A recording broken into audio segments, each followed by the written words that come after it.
Hello and good morning everyone. तो आज हम आखिरी वीडियो बनाएंगे अपनी सॉल्यूशन की एचटेट 2022 पीजीटी मैथ। आज की क्लास में हमारे पूरे 150 क्वेश्चंस कंप्लीट हो जाएंगे और आप हमारे साथ बने हुए हैं, उसके लिए I congratulate all of you कि आप यहाँ तक आए और आज इसका समापन हो जाएगा एचटेट 2022 पीजीटी मैथमेटिक्स के पेपर का। क्वेश्चन नंबर 1412 टू 150 इसमें हम डिस्कस करेंगे। तो चलिए वीडियो को स्टार्ट कर लेते हैं। लाइक कर देना, शेयर कर देना अपने फ्रेंड्स के साथ जो प्रिपरेशन कर रहे हैं इसी टाइप के एग्जाम्स के लिए। ये जो सेशन है ये एचटेट के लिए तो यूज़फुल है ही है, बाकी ये जो है आपके लिए DSSB या आपका अदर एग्ज़ाम्स जिसमें 11 12 और थोड़ा ग्रेजुएशन का पार्ट आता है, उन सारे एग्ज़ाम्स के लिए काफ़ी ज़्यादा हेल्पफुल हो जाता है। चलते हैं क्वेश्चन नंबर 141 पे। पहला क्वेश्चन देख लेते हैं। If cos theta plus cos 2 theta plus cos 3 theta is equal to 0 then general solution.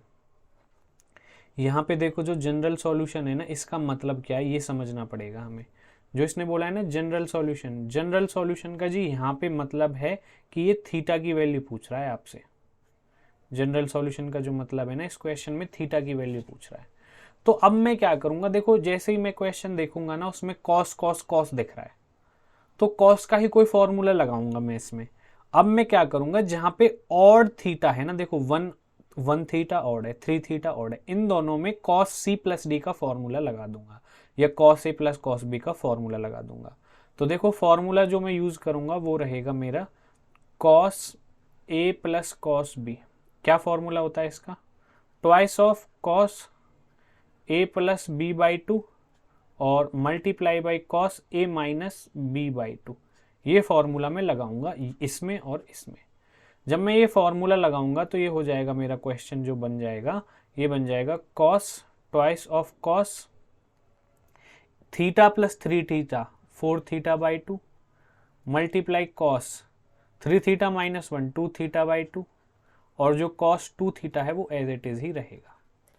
अब यहाँ पे देखो ये 2 टाइम कैंसिल हो जाएगा, ये भी 1 टाइम कैंसिल हो जाएगा, तो 2 cos 2 theta cos theta plus cos 2 theta. Right hand side में 0 है तो यहाँ पे भी 0 लिख लो, यहाँ पे भी 0। अब क्या होगा, कॉस 2 थीटा कॉमन आ जाएगा, देखो क्लियरली दिख रहा है। हमें ध्यान रखना थीटा की वैल्यू निकालनी है, तो यहाँ पे 2 कॉस थीटा बचेगा, यहाँ पे 1 बचेगा। अब यहाँ पे देखो दो सिचुएशन बन जाएंगी आपके पास, यहाँ पे दो सिचुएशंस आपके पास बच जाएंगी। कौन सी दो सिचुएशंस बनेंगी यहाँ पे? देखो एक तो 2 cos थीटा है प्लस 1, ये 0 के इक्वल होगा या ये 0 के इक्वल होगा। तो यहाँ से मैं दो कंडीशंस इसकी बना लेता हूँ। cos 2 theta is equal to 0 और एक बनेगी 2 cos theta plus 1 is equal to 0। Theta की वैल्यू निकालनी है तो 2 cos theta is equal to -1 cos theta is equal to -1/2। और अब देखो cos 1/2 किस पे होता है? 60 पे। 60 को मैं कैसे लिख सकता हूँ? π/3। तो मैं माइनस बाहर लगा के cos π/3 लिख सकता हूँ। अब एक चीज बताओ मुझे अब ध्यान से, cos की वैल्यू, अब देखो इसको मैं कंपेयर करूंगा। यहाँ पे फॉर्मूला होता है cos x is equal to cos y का एक फॉर्मूला होता है जो आपको पता होना चाहिए, नहीं पता है तो नोट डाउन कर लो। देखो cos x is equal to cos y होता है ना, तो x is equal to odd multiple of pi, odd multiple of pi. Odd multiple कैसे होगा? 2n पाई, ठीक है, ये होता है प्लस माइनस y, ये फॉर्मूला होता है। अब यहाँ पे देखो ये सिचुएशन बन रही है और यहाँ पे भी यही सिचुएशन बनेगी, मैं बना के दिखा देता हूँ। cos 2 थीटा हो गया। cos 0 कब होता है? ये होता है साइन cos 90 पे 0 होता है ना, तो 0 को मैं लिख सकता हूँ cos π/2। अब cos x is equal to cos y, तो यहाँ पे ये 2 थीटा क्या हो जाएगा इस फॉर्मूले के according? 2n pi plus minus π/2। अब ये जो, अब देखो यहाँ पे लेकिन ये माइनस एक्स्ट्रा आ रहा है, तो मैं इस माइनस को एडजस्ट करता हूँ। कैसे एडजस्ट करूंगा? ये π/3 तो फर्स्ट क्वाड्रेंट में, लेकिन मैं इसको 2π/3 भी लिख सकता हूँ, 2π/3 भी लिख सकता हूँ। और माइनस जो है ये प्लस में, अब इसकी जरूरत ही नहीं पड़ेगी। क्यों? क्योंकि cos 2π/3 की वैल्यू होती है -1/2। आगे बात समझ में? तो अब ये हो गया cos थीटा, और यहाँ से अब थीटा को मैं कैसे लिख सकता हूँ? 2n pi plus minus 2π/3। और यहाँ से एक मेरी थीटा, अब थीटा 2 को 2 डिवाइड कर देगा सब चीज़ को, तो यह आ जाएगा n पाई प्लस माइनस π/4। मेरे पास यहां से ना दो आंसर आ गए, एक ये वाला आंसर आ गया, एक ये वाला आंसर आ गया। अब ऑप्शन में देखो कौन सा मैच हो रहा है। देखो थीटा की वैल्यू तो फाइंड आउट करनी थी, n π plus 2nπ plus minus, ये देखो फर्स्ट ऑप्शन ही आपका करेक्ट आंसर हो जाएगा। आंसर दोनों ही है, लेकिन ये देखना है कि सूटेबल आंसर कौन सा है इस क्वेश्चन के हिसाब से। That is option number A. Note down कर लेना, स्क्रीनशॉट ले लेना, बहुत ज्यादा अच्छा क्वेश्चन है। अगला क्वेश्चन देख लेते हैं। The coefficient of x raise to power 53 in the expansion of this. इसका मतलब होता है समेशन। कहीं ना कहीं जब कोफिशिएंट पूछता है तो बाइनोमियल एक्सपेंशन का फॉर्मूला लगता है। अब ये समेशन है, ये एक जनरल टर्म टाइप दिया हुआ है आपको, तो मैं n की वैल्यू 1 पुट कर लेता हूं इसमें पहले। अगर मैं n की वैल्यू 1 पुट करूंगा तो मेरा क्वेश्चन क्या बन जाएगा, 100c1 x माइनस 3, 100 माइनस 1 करूंगा 99, 2 रेज टू पावर 1। अब समेशन का मतलब प्लस, अब प्लस लगाओ, अब n की वैल्यू 2, n की वैल्यू 3, ऐसे n अप टू 100 तक जाएगी। तो मैं फर्स्ट टू टर्म्स लिख लेता हूं, ठीक है। मैं क्यों लिख रहा हूं वो भी अभी बताऊंगा, पहले लिख लेते हैं। तो ये हो जाएगा 100c2 x minus 3, 98, 2 raise to power 2, that is 4। ये कहां तक जाएगा, आपका 100 तक जाएगा। तो लास्ट वाली टर्म बनेगी 100c100 x minus 3 raise to power 0 और 2 रेज टू पावर कितना बचेगा आपका n की वैल्यू क्या है 100, 2 रेज टू पावर 100। बस ये समझाने के लिए मैंने आपको लिख दिया एक बार। अब ये मैंने क्यों लिखा, ये बाइनोमियल एक्सपेंशन है, ये अप्लाई किया हुआ है बाइनोमियल एक्सपेंशन। अब ये जो एक्सपेंशन है किस बाइनोमियल टर्म का होगा, किस बाइनोमियल का होगा, वो बाइनोमियल ढूंढूंगा मैं अब ये, क्योंकि बाइनोमियल ढूंढूंगा और ये क्या है उसका एक्सपेंशन। तो बाइनोमियल यहां से ध्यान दो आप, जनरल टर्म जो होती है, फॉर्मूला होता है बाइनोमियल एक्सपेंशन का, वो किस तरह से दिखता है, वो देखो ऐसे दिखता है, NCR P raise to power R Q raise to power N minus R। यहां से मैं कंपेयर करूं तो देखो ये P हो गया और ये क्या हो गया 2Q। तो P और Q पता चल गई और N की वैल्यू क्या पता चल गई 100। यही पता करना था। तो कहीं ना कहीं जो बाइनोमियल मेरा होगा वो क्या होगा, ये होगा x माइनस 3 प्लस 2 का अब रेज टू पावर n क्या है हमारा 100। तो इसी का कहीं ना कहीं ये पूरा जो आएगा ये इसी का तो एक्सपेंशन है, ठीक है ना। अब ये पता चल गया। अब इसको मैं आगे कैसे लिख सकता हूं, x माइनस 3 में से 2 गया तो माइनस 1 रेज टू पावर 100। अब मैं इसको क्या करता हूं, इसको मैं लिख देता हूं माइनस कॉमन ले लेता हूं इसमें से मैं, या फिर इसको बाद में ही रहने दो, कोई दिक्कत वाली बात नहीं है। इसको आप ऐसे भी लिख सकते हैं 1 माइनस 1 प्लस माइनस एक्स का रेज टू पावर 100। ठीक है जी, मैंने साइन चेंज कर दिया क्योंकि रेज टू पावर क्या है 100 है। Okay report. अब ये मैंने ऐसे ही क्यों किया, क्योंकि देखो ये जो एक्सपेंशन है ना, इसका एक्सपेंशन, ये जो एक्सपेंशन है 1 plus x raise to power n, इसका एक्सपेंशन क्या होता है, इसका एक्सपेंशन क्या होता है बताओ। इसका एक्सपेंशन हो जाता है NCR x raise to power r। ये एक्सपेंशन का फॉर्मूला बन जाएगा, क्योंकि 1 का मैं कुछ भी रेज टू पावर में करूं वो तो 1 ही आने वाला है। इसको लिखते नहीं है, लिख भी सकते हो समझने के लिए, वो चीज मैं यहां पे अप्लाई कर देता हूं। अब देखिए हमें किसका कोफिशिएंट निकालना है, x रेज टू पावर 53 का। x रेज टू पावर 53 है तो r की वैल्यू में क्या पुट कर दूंगा 53। आ गई बात समझ में। तो अब मैं क्या करूंगा 1 plus minus x raise to power 100, इसको मैं r की वैल्यू 100 की फॉर्म में कैसे लिख सकता हूं, क्योंकि मुझे पूरे एक्सपेंशन से मतलब नहीं है, मुझे खाली x रेज टू पावर 53 के कोफिशिएंट से मतलब है। तो मैं ये चीज लगाऊंगा, n क्या है 100, c क्या है 50, ये r क्या है 53। अब देखा जाए तो यहां पे हमारा क्या बनेगा, ये बन जाएगा minus x raise to power 53 और 1 raise to power 100 minus 53 that is 57। 1 के ऊपर कितना भी हो कोई फर्क नहीं पड़ता, क्योंकि यहाँ पे जो ये q आता है ना, q raise to power n minus r होता है। अब क्योंकि ये q 1 बन जाता है इसलिए लिखते नहीं है इसको, तो मैंने लिख के भी समझा दिया आपको। अब ये देखो, अब ये लिख सकते हैं हम 153 माइनस 1 अलग कर लेते हैं x में से, तो इसको मैं अलग अलग पावर करके ऐसे भी तो लिख सकता हूँ, ठीक है कोई दिक्कत। 1 रेज टू पावर 57 इतना ही रहेगा। अब ये x रेज टू पावर 53 का कोफिशिएंट पूछा है, मैंने अलग कर लिया।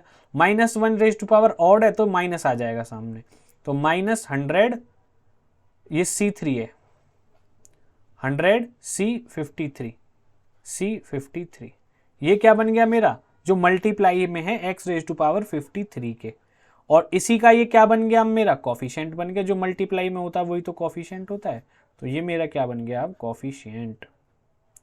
और जो ये कॉफिशिएंट बना है ये कौन सा ऑप्शन में है, ऑप्शन नंबर सी में। नोट डाउन कर लीजिए, समझ में आया तो वीडियो को लाइक जरूर कर देना और शेयर करना अपने फ्रेंड्स के साथ जिनके लिए ये वीडियो यूजफुल हो सकता है।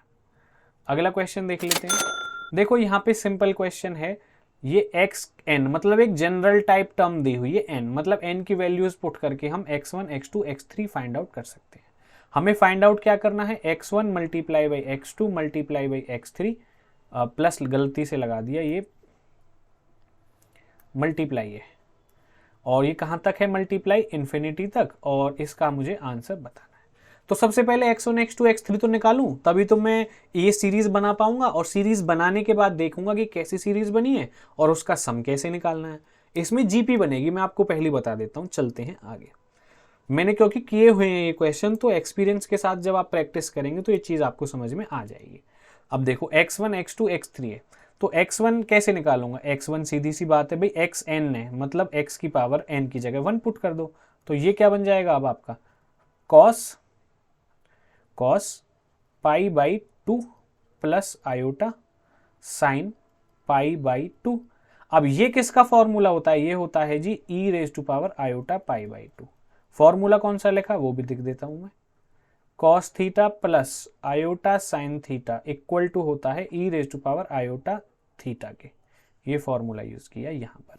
ऐसे ही मैं x2 निकाल लूंगा, कितना आ जाएगा मेरा, cos पाई 2⁻2 कितना आ जाएगा, pi by 4 iota sine pi by 4 और e⁻i पाई बाई 4 हो जाएगा। समझ में आ गई बात। 3 निकालूंगा वो कैसे निकल जाएगा, 2 की पावर बढ़ रही है, बस ये चीज याद रखना है आपको। और जो ये एंगल है ये सेम आएगा क्योंकि इस फॉर्मूले में भी थीटा सेम होता है। आ गई बात समझ में, इतना काम हो गया। अब इतना हो गया, अब तो यहाँ पे आ जाओ। अब इसमें वैल्यू पुट करते हैं। इसमें अगर मैं वैल्यू पुट करूंगा तो क्या बनेगा, e⁻i pi by 2 multiply e⁻i pi by 4 multiply e⁻i pi by 8। मतलब ऐसे ही चलता रहेगा। अब ये आगे चलता रहेगा तो देखो इसमें e तो कॉमन बेस है, तो पावर्स क्या हो जाएंगी, एक्सपोनेंट्स ऐड हो जाएंगे, तो e⁻i में कॉमन ले लेता हूं, तो अंदर क्या बचेगा, पाई बाई 2 प्लस ऐड हो गई, अब इसलिए प्लस आ गया, पहले मल्टीप्लाई में थे, नीचे बेस सेम होते तो पावर ऐड हो जाती है, pi by 8 up to infinity. अगर आप ध्यान से अब नोटिस करेंगे तो जो ये चीज बनी है मेरे पास, ये क्या बन गई, जीपी बन गई आपकी, क्या बन गई, जीपी, जिसमें फर्स्ट टर्म क्या है, पाई बाई 2, और कॉमन रेशियो हमारा क्या है, 1/2 से मल्टीप्लाई हो रही है हर किसी में, 1/2 से मल्टीप्लाई हो रही है अगली टर्म के लिए, तो 1/2 हो गया। ठीक है जी, जीपी बन गई। अब इस जीपी को कैसे सॉल्व करूंगा, सम ऑफ इन्फिनिटी टर्म्स का फॉर्मूला क्या होता है, a/1 - r where r is less than 1। अब a की वैल्यू कितनी है हमारी, pi by 2 divided by 1 - r कितना है, 1/2, ये कितना आ जाएगा नीचे, 1/2 पर आएगा तो पाई बाई 2, और ये तो 1 - 1/2 तो 1/2 ही आएगा ना, तो 1/2 पर आएगा तो ऊपर 2 से मल्टीप्लाई, ये कितना आ गया, पाई। अब ये आ गया e⁻i, ये पूरा क्या आ गया सम, अब ये पूरा सम कितना आ गया, पाई पाई। अब देखो इस फॉर्मूला, ये किसका फॉर्मूला था, रिवर्स कर दो, अब इसको रिवर्स कर दो, थीटा की जगह क्या है, पाई, तो ये हो जाएगा cos pi plus iota sine pi. सब जानते हैं साइन पाई कितना होता है, 0, तो ये पूरा 0 बन जाएगा। अब ये कितना बचा, cos पाई। अब cos पाई कितनी वैल्यू होती है, देखो cos पाई कहाँ पे है, ये पाई तो यहाँ पे है, यहाँ पे पाई है, cos कैसा होता है, नेगेटिव, तो cos पाई की वैल्यू कैसी हो जाएगी, -1। आई बात समझ में, कितनी हो जाएगी, -1, क्योंकि ये नेगेटिव है। ओके जी, साइन पाई 0, कॉस और साइन अपोजिट होते हैं, इसलिए साइन पाई 0 हो तो कॉस पाई 1 होगा। होगी क्लियर बात, तो -1 option number C correct answer है। चलते हैं अगले क्वेश्चन पर। The sum of all 3 digit numbers which gave 2 as the remainder when divided by 3। बहुत आसान क्वेश्चन है, पहले एपी बन जाएगी। 3 डिजिट नंबर कहां से स्टार्ट होते हैं, 100 से स्टार्ट होते हैं। पहला 3 डिजिट नंबर 100 है और लास्ट का 3 डिजिट नंबर 999 है। तो 2 से किससे डिवाइड होना चाहिए? 3 digit number which when give 2 as the remainder which when divided by 3। 3 से डिवाइड करें भाई, 3 से इसको डिवाइड करते हैं तो कितना आता है? ये तो 1 आएगा। 2 कर देंगे डिवाइड 102 को, 102 को अगर 3 से डिवाइड करते हैं ये तो पूरा डिवाइड हो जाएगा। ये भी नहीं बनी बात। अब इसमें मैं क्या करूं? 101 को करके देखूं। हाँ 101 को करके देखो। 3 3 जा 9, कितना आया? 1 1, 3 3 जा 9, कितना आया? 2 2 रिमाइंडर आ गया 2 रिमाइंडर। तो 101 पहला नंबर है सीरीज का। अब 10 इसमें 3 ऐड कर दो, 104। इसको मैं डिवाइड करूंगा तो कितना आएगा? अब भी 2 आएगा। मतलब 3 3 का डिफरेंस पे अगर मैं नंबर्स लूंगा तो ये मेरा बात बन जाएगी। अब यहां से लास्ट नंबर देख लो, 999 है, ये तो 3 से कंप्लीटली डिवाइड हो जाएगा। इससे पहले इससे 3 माइनस कर दो तो नंबर क्या बनेगा? 996। 996 को डिवाइड करके भी देख लो, ये तो पूरा डिवाइड हो रहा है भाई साहब। 997 लेके देखो, ये भी पूरा डिवाइड हो रहा है। 998 लेके देखो, 998 हो जाएगा नंबर। 998 जब लोगे तो ये 3 3 जा 9, 3 3 जा 9 और 8 आएगा, 3 2 जा 6, रिमाइंडर कितना आएगा? 2 2 रिमाइंडर आना चाहिए। ठीक है ना? अब मैं ये बाकी जो मटेरियल है इसको पूरा क्लियर कर देता हूं। अब देखो ये मेरी क्या बन गई? एक एपी बन गई। इसमें फर्स्ट टर्म क्या है? 101, कॉमन डिफरेंस क्या है? 3, लास्ट टर्म क्या है? 998। इसको लास्ट टर्म को मैं अगर ए एन मान लूं, क्या फॉर्मूला होता है? ए plus N minus 1 D. A N कितना है? 998। ए कितना है? 101। एन कितना है? यही तो निकालना है। एन डी कितना है? 3।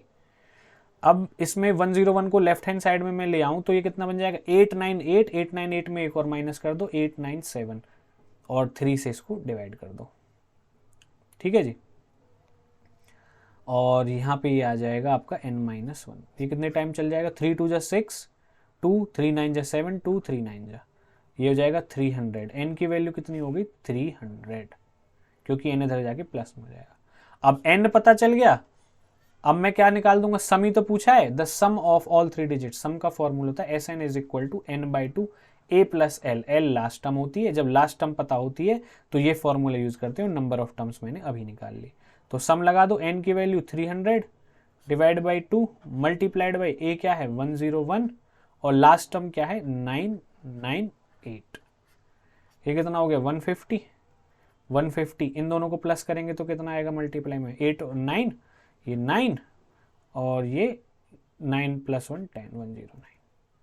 अब देखो जब जीरो जरूर आएगा लास्ट में, क्योंकि जीरो मल्टीप्लाई हो रहा है, तो ऑप्शन नंबर 1 आपका करेक्ट आंसर हो जाएगा। बिना गुना करे भी आप ऐसे आइडिया निकाल सकते हो यूनिट डिजिट से। तो बाकी मल्टीप्लाई करके देख लेना एक बार, कैलकुलेशन मिस्टेक नहीं करनी है, और कमेंट बॉक्स में आंसर जरूर बताएं कि आपका क्या आंसर आया। चलते हैं अगले क्वेश्चन पर। अब देखो, the series is convergent, divergent, oscillatory. देखो जब यहाँ पे न्यूमरेटर और डिनोमिनेटर में रेज टू पावर n दिख रही है, आपको दिख रही है ना रेज टू पावर n, तो यहाँ पे हम लगाएंगे कॉची रूट टेस्ट। एक कॉची रूट टेस्ट होता है। क्या होता है? Cauchy root test. और जो कॉची रूट टेस्ट होता है, इसमें मैं क्या करता हूं? लिमिट लेता हूं n अप्रोचेज इन्फिनिटी, और a n raise to power में लेता हूं 1/n। अगर इसकी वैल्यू, इस पूरे सिस्टम जो उसको सॉल्व किया है, इसकी वैल्यू लेस देन 1 आती है तो सीरीज कैसी होती है? कन्वर्जेंट। कैसी होती? कन्वर्जेंट। ग्रेटर देन 1 आती है तो कैसी होती है? डाइवर्जेंट। ठीक है जी। इक्वल टू 1 आ जाती है तो टेस्ट हो जाता है फेल, और इन्फिनिटी आती है तो भी कैसी होती है? डाइवर्जेंट। अब जो आंसर आएगा इसको सॉल्व करके उसी के आंसर अकॉर्डिंग मैं ऑप्शन लगा दूंगा। ये an क्या होता है? जो गिवन क्वेश्चन है ना, यही मेरा क्या है? an। गिवन क्वेश्चन ही मेरा क्या है? an। ठीक है, चलिए सॉल्व कर लेते हैं। अब इसको मैं आगे लिख लेता हूं। अब लिमिट मुझे देखो फॉर्मूला है, लिमिट लेनी है n अप्रोचेज टू इन्फिनिटी, और इसके रेज टू पावर में 1/n कर देना। अब इस पूरे के पावर में 1/n करूंगा तो ऊपर वाले के लिए n से n कैंसिल हो जाएगा, तो ऊपर क्या बचेगा? n plus root n। नीचे भी 1/n लगेगा तो 2 raise to power n already 1/n लगाऊंगा तो 2 ही बचेगा। और n raise to power n+1 है, इसमें बस नीचे n डिवाइड हो जाएगा। इतना काम हो गया, कोई दिक्कत नहीं है।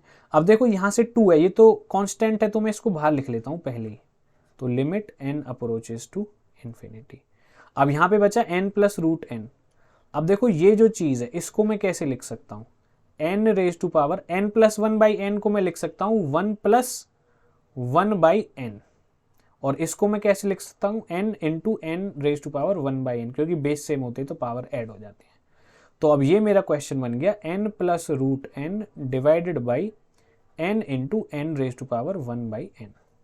अब जो देखो डिनोमिनेटर में n raise to power 1/n है, इसको मैं अलग लिख लेता हूँ थोड़ा सा सिंप्लीफाई करने के लिए। तो ये हो जाएगा 1/2 limit n tends to infinity, और एक बार मैं लिख लेता हूँ n+√n, और नीचे n को इसके साथ लिख लिया, और जो ये बचेगा मेरा n raise to power 1/n बचा ना नीचे, इसको मैं ऊपर लिख लेता हूँ n raise to power 1 - n करके, और इसकी लिमिट अलग से निकाल लेता हूँ। ठीक है ना, अप्रोचेस टू इन्फिनिटी। दो टर्म्स में मैंने स्प्लिट कर दिया सिंप्लीफाई करने के लिए। अब देखो, अब देखते हैं आगे। अब n की वैल्यू इन्फिनिटी पुट करता हूँ यहाँ पे, इन्फिनिटी प्लस इन्फिनिटी, यहाँ पे भी इन्फिनिटी, तो इन्फिनिटी बाई इन्फिनिटी टर्म बन जाएगी ये। तो मुझे क्या लगाना पड़ेगा, कुछ करना पड़ेगा ना इसमें काम। ठीक है, अब इसमें क्या किया जा सकता है, ये मैंने अलग कर लिया। अब इसमें भी लिमिट लगाऊंगा, इसमें भी लिमिट, इसमें लिमिट लगाता हूं तो ये देखो पूरा 1 बन जाएगा। कैसे 1 बन जाएगा, इन्फिनिटी रेज टू पावर -1/इन्फिनिटी, 1/इन्फिनिटी 0 होता है, इन्फिनिटी रेज टू पावर 0, कितना आ गया 1। तो ये तो पूरा क्या बन गया 1। अब इसमें इन्फिनिटी बाई इन्फिनिटी फॉर्म आ रही है, तो मैं कौन सा रूल लगाऊंगा, लॉपिटल रूल। ठीक है, लॉपिटल रूल, LL रूल। इसमें मैं क्या करूंगा, ऊपर वाले का क्या कर दूंगा, डिफरेंशिएशन। तो n का डिफरेंशिएशन 1, और √n का क्या हो जाएगा -1/2, या फिर इसमें माइनस है ही नहीं ना, तो यह आ जाएगा 1/2 n रेज टू पावर -1/2, और नीचे n का कितना आ जाएगा 1, ये आ जाएगा। अब 1 है, 1 प्लस n की वैल्यू इन्फिनिटी पुट करूंगा, तो इन्फिनिटी डिवाइड बाई 2, ठीक है ना, ये 2 बन गया यहाँ पे, तो ये भी मेरा कितना आ जाएगा 0। तो ये पूरा कहने का मतलब मेरा क्या बन जाएगा 0, 1 + 0, ये कितना बन गया 1, 1 + 0 क्या बन गया 1।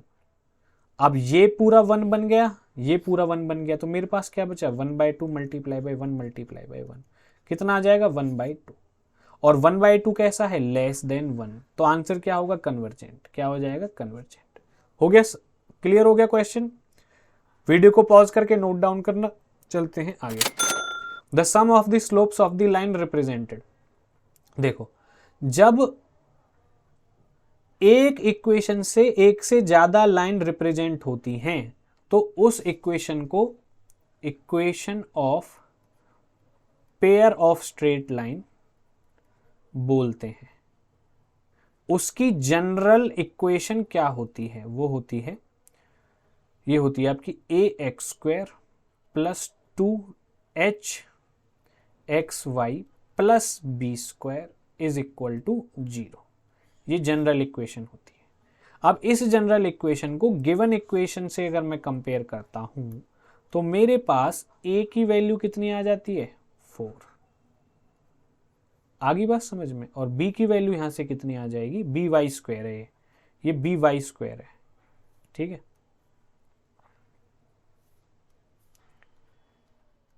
b की वैल्यू आ जाएगी -7। ओके, अब उसने बोला है that sum of the slopes. देखो, स्लोप हम m से रिप्रेजेंट करते हैं, स्लोप्स क्या हो जाएंगे, देखो दो इक्वेशन है, एक का m1 है, एक का m2 है, इनका सम जो है वो इक्वल है इनके प्रोडक्ट के। ये मैं नहीं कह रहा, ये क्वेश्चन में गिवन है, तो h की वैल्यू बतानी है। अब देखो, इसमें एक चीज आपको पता होनी चाहिए इस क्वेश्चन के अकॉर्डिंग, कि जो सम ऑफ स्लोप्स होता है m1 + m2, वो क्या होता है, minus of 2h divided by b, और जो प्रोडक्ट होता है वो क्या होता है, a डिवाइडेड बाई b। ये दो चीज आपको पता होनी चाहिए यहां से, जनरल इक्वेशन से। अब ये दोनों इक्वल है आपस में, तो मैं इसको क्या कर देता हूं, -2h/b is equal to a by b. b से b कैंसिल, h की वैल्यू निकालनी, h is equal to a upon -2। a की वैल्यू की जरूरत पड़ेगी, कितनी है 4 वैल्यू पुट कर दो, कितना आ गया -2। ऑप्शन नंबर डी आपका करेक्ट आंसर हो जाएगा। h की वैल्यू ही इसमें फाइंड आउट करनी थी। जो कॉन्सेप्ट लगेगा उसको जरूर हाईलाइट करके नोट डाउन कर लेना। चलते हैं अगले क्वेश्चन पर। If f(x) is equal to then f inverse x। एक ऐसा क्वेश्चन हमने अपनी पहली वीडियोस में भी किया है, शायद इसी पेपर में था या 2023 के पेपर में था। और हाँ, 2023 HTET की पूरी सीरीज मैंने बनाई हुई है, मेरे चैनल RKC मैथ्स पे जाके आप देख सकते हो। f इनवर्स x निकालना है। क्या निकालना है? f inverse x। f inverse x निकालना है, इसी को y मान लो। तो f उधर चला जाएगा तो x is equal to f of y बन जाएगा। अब f ऑफ x ये है तो f ऑफ y क्या बन जाएगा? जहां जहां x है वहां वहां पे y पुट कर दो। इतना काम हो गया। ठीक है जी, कोई दिक्कत समस्या परेशानी नहीं। अब ये किसके इक्वल है? x के। तो अब मैं ये पूरा क्वेश्चन मेरा क्या बन जाएगा? log e y plus root 1 plus y square is equal to x के इक्वल। अब मैं इसको क्या लिख सकता हूं? ये e है, ये बेसिक प्रॉपर्टी होती है, e जाएगा इधर और जो ये है ये चला जाएगा पावर में, और ये जो है ये यहाँ पे एज इट इज आ जाएगा। ये क्या होता है? ये log की प्रॉपर्टी होती है। क्या है मैं लिख देता हूँ, log a to the base e is equal to x। इसको हम लिख सकते हैं a is equal to e की पावर x। ठीक है, ये प्रॉपर्टी मैंने यूज की है, यहाँ पे लिख दिया। अब देखो क्वेश्चन में f इनवर्स x निकालना है, तो अब मुझे क्या करना पड़ेगा? यहाँ पर मुझे y को अकेला करना है। तो देखो ये रूट है, रूट को मैं इधर ले जाता हूँ और इसको मैं ले आता हूँ e की पावर x को लेफ्ट हैंड साइड में। तो अब मेरा ये क्या हो जाएगा? ऐसा कर लो ना, सुनो सुनो सुनो सुनो, ये माइनस में नहीं चाहिए ना मुझे, चला भी जाए तो कोई फर्क नहीं पड़ता। बट चलो मैं ऐसा करता हूँ, e की पावर x के पास ले आता हूँ y को और रूट 1 प्लस वाई को वहीं रहने देता हूँ। Squaring both sides, squaring both sides करूंगा तो e की power 2x plus y square minus 2e की पावर x y। इसका स्क्वायर करूंगा 1 plus y square, y square से वाई स्क्वायर कैंसिल। अब देखो e की पावर x यहाँ पे है, ये y है। अब मुझे y अकेला करना है। क्या करना है? y अकेला। तो e की पावर 2x कॉमन ले लूंगा तो कुछ बात बनेगी, बननी तो चाहिए। चलो देखते हैं। अब इसको मैं आगे, क्योंकि मुझे क्या बताना है? y की वैल्यू। आपको कहेंगे सर y क्यों? ये फाइंड आउट करना है मुझे तो f इनवर्स x। अरे कहाँ गया? ये रहा f इनवर्स x भी तो y मान लिया आपने। ठीक है, ये भी तो y ही मान लिया। तो चलो अब ये बन गया e raise to power 2x। अगर मैं कॉमन लेता हूँ तो 1 minus 2y is equal to 1 minus 2y is equal to 1 upon e raise to power 2x। और या फिर मैं इसमें और कुछ कर लूँ, हाँ और कुछ कर लेते हैं, और कुछ थोड़ा सा नहीं कॉम्प्लिकेटेड हो जाएगा, वरना ये थोड़ा कॉम्प्लिकेटेड हो जाएगा। कॉमन नहीं लेता हूँ, पहले इसको मैं अलग कर लेता हूँ।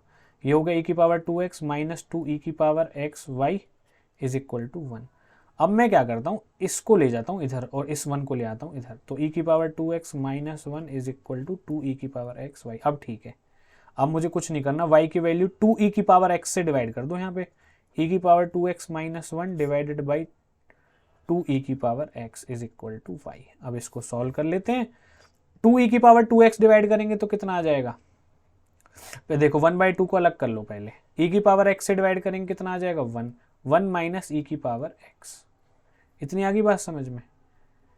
हाँ जी, ऑप्शन देखो अब कौन सा मैच कर सकता है यहाँ पे, या डायरेक्ट देख लो कुछ मैच हो रहा है तो। e की पावर 2x से e की पावर x को अगर मैं डिवाइड करूंगा तो e की पावर x बचेगा भाई साहब ऊपर, e की पावर x बचेगा। यहाँ पे दोबारा लिख देता हूँ,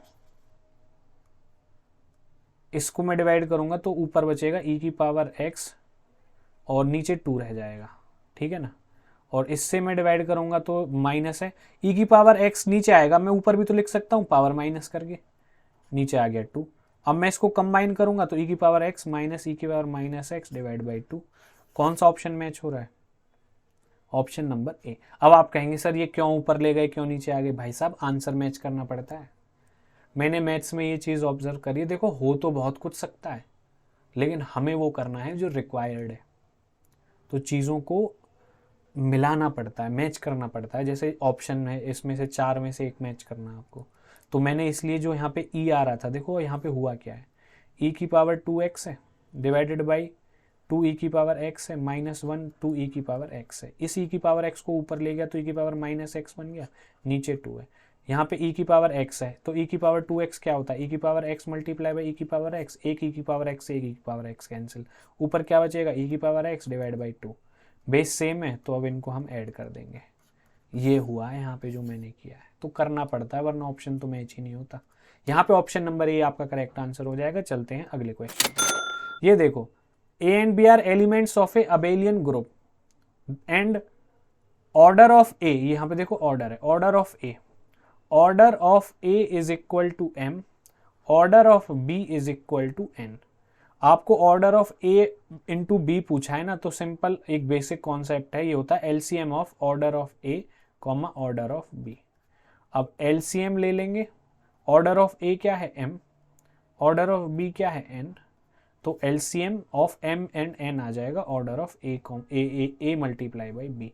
ऑप्शन कौन सा दिख रहा है, ये रहा, ऑप्शन नंबर डी आपका करेक्ट आंसर हो जाएगा। है क्वेश्चन नंबर 149, इसमें आपको ये बताना है कि कौन सा ऑप्शन करेक्ट होगा अगर अल्फा और बीटा रूट्स हैं एक्स स्क्वायर माइनस ए एक्स प्लस बी के।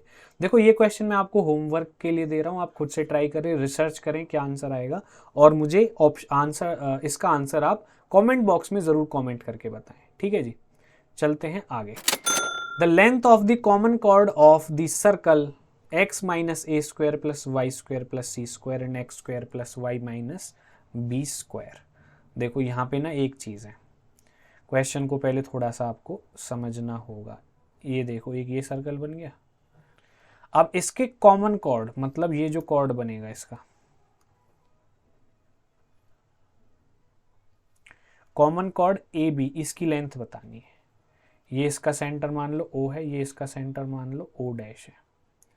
ये general equation of circle given है, तो यहां से आप बता सकते हैं जो राइट हैंड साइड में सी का स्क्वायर है ना, ये सर्कल 1 की रेडियस है जो कि आ जाती है root c square that is सी।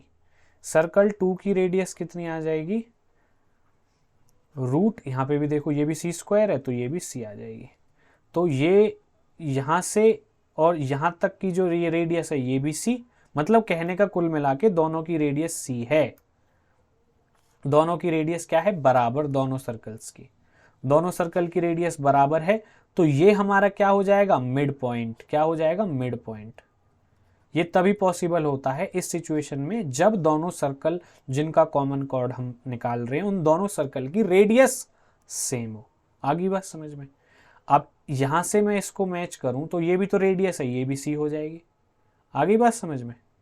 और ये जो सेंटर है, सेंटर के पॉइंट्स कहां से निकलते हैं, x माइनस ए, तो ये क्या है मेरा a कॉमा 0 आ गया, क्योंकि यहाँ पे y माइनस सम, देखो यहाँ पे देखो x minus A square plus y minus b square is equal to r square. ये r तो रेडियस होती है जी, ये b है माइनस b है, ये प्लस ले लो, ये a है ये प्लस ले लो, तो a कॉमा b ये क्या हो जाता है, सेंटर। ये general equation of the circle में से हम निकालते हैं सेंटर और रेडियस। इसी तरह से यहां से मैं निकालूंगा तो मेरा सेंटर क्या हो जाएगा, 0 कॉमा बी। इतनी बात समझ में आ गई। ये क्या हो जाएगा, मिड पॉइंट। अगर मैं इसकी नेमिंग करूं, इसको मैं बोल देता हूं आपका पी बोल देता हूं इसको। तो पी पॉइंट कैसे, पी कैसे निकालूंगा मैं, पी भी निकल जाएगा, लेकिन अब मुझे देखो निकालना क्या है, मुझे निकालना है ए बी की लेंथ। ए बी की लेंथ मैं कैसे निकाल सकता हूं, A B is twice of A P, क्योंकि पी मेरा क्या है, मिड पॉइंट, पहले ही बता चुका हूं। क्योंकि सेंटर से जब हम लाइन ड्रॉ करते हैं किस पे, कॉर्ड पे ऑफ सर्कल पे, when we draw a line from centre to the chord of the circle, then that line is perpendicular bisector of the chord. तो ये बात समझ में आ गई, perpendicular bisector of chord that is OP perpendicular OB। ठीक है जी, ये भी मैंने लिख दिया। यहां से तो ये हो जाएगा। अब मैं AP कैसे निकालूंगा, देखो पाइथागोरस थ्योरम लगा देंगे। ट्राइंगल APO में मुझे ए पी निकालना है ना, तो A P square is equal to A O square minus O P square. अब ए ओ क्या है, ए ओ क्या है मेरा सी, देखो ये रहा, क्योंकि ए बी सी की फॉर्म में ये आंसर आ रहा है, टेंशन लेने की जरूरत नहीं है, सही जा रहे हैं हम। ओपी क्या है, ओपी तो अभी निकलेगा, ओपी कैसे निकालूं, OP is the half of O O dash, O O dash का हाफ ही तो है ओपी, मैंने आपको पहले बताया, क्योंकि ओ ओ डैश जो है हमारा हाफ हो, उसका हाफ होगा पी, क्योंकि जो रेडियस है दोनों सर्कल की क्या है, सेम। तो ओ ओ डैश डिस्टेंस फॉर्मूला से मैं निकाल सकता हूं, चलो डिस्टेंस फॉर्मूला से अब मैं निकाल लेता हूं ओ ओ डैश। तो a माइनस जीरो का square a square, zero minus b का square b square divide by 2, ये क्या आ गया मेरा ओपी। अब ओपी में यहां पे पुट करूंगा तो रूट तो हट ही जाएगा, और नीचे 2 है, ये आ जाएगा 4, एपी स्क्वायर आ गया। ठीक है जी, एपी स्क्वायर आ गया ये मेरा। अब मैं इसको आगे सॉल्व करूंगा और तो ये आ जाएगा 4c square minus A square plus B square divide by 4। आगे बात चीज समझ में। अब एपी स्क्वायर है ये, अगर मुझे एपी निकालना है, क्या निकालना है, एपी, अगर मुझे निकालना है एपी,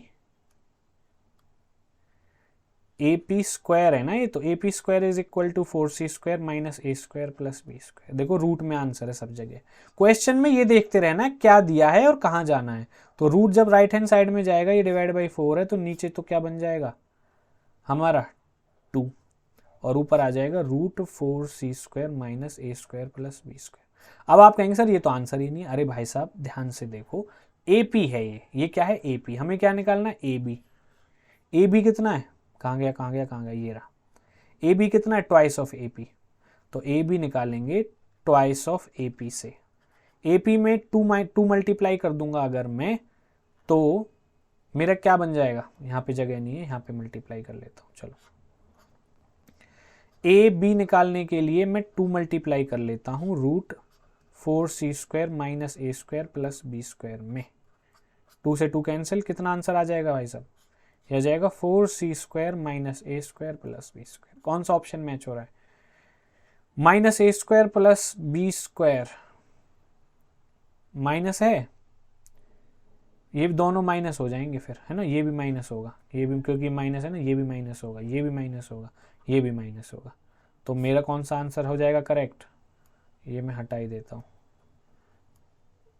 ये हो जाएगा 4c minus A square minus b square. A square b square कहाँ आ रहा है, ये देखो ऑप्शन नंबर बी आपका करेक्ट आंसर हो जाएगा। तो इसी के साथ हमारी आज की वीडियो के सारे क्वेश्चंस कंप्लीट होते हैं और हम अपनी फिनिश लाइन पार कर चुके हैं, जो थी क्वेश्चन नंबर 90 to 150 डिस्कस करने की। हमने 2022 के सारे क्वेश्चन डिस्कस कर लिए हैं। अगर आपने हमारी प्रीवियस वीडियोस नहीं देखी हैं तो जरूर जाके वो वीडियोस देखें, और वीडियो को लाइक ज़रूर करें अगर आपको इस वीडियो ने कुछ भी वैल्यू क्रिएट करी हो आपके लिए, आपको कोई भी कॉन्सेप्ट अगर मैंने समझाया हो और आपकी हेल्प हुई हो किसी भी वे में, किसी भी एक्सटेंट तक, तो आप प्लीज़ वीडियो को लाइक करें, शेयर करें और सब्सक्राइब करें। इसी से हमें मोटिवेशन मिलता है आपके लिए इंटरेस्टिंग वीडियोस बनाने का। तो चलिए आज के लिए इतना ही, मिलते हैं आपसे अगली वीडियो में, तब तक के लिए take care and bye bye. पढ़ते रहिए, बढ़ते रहिए।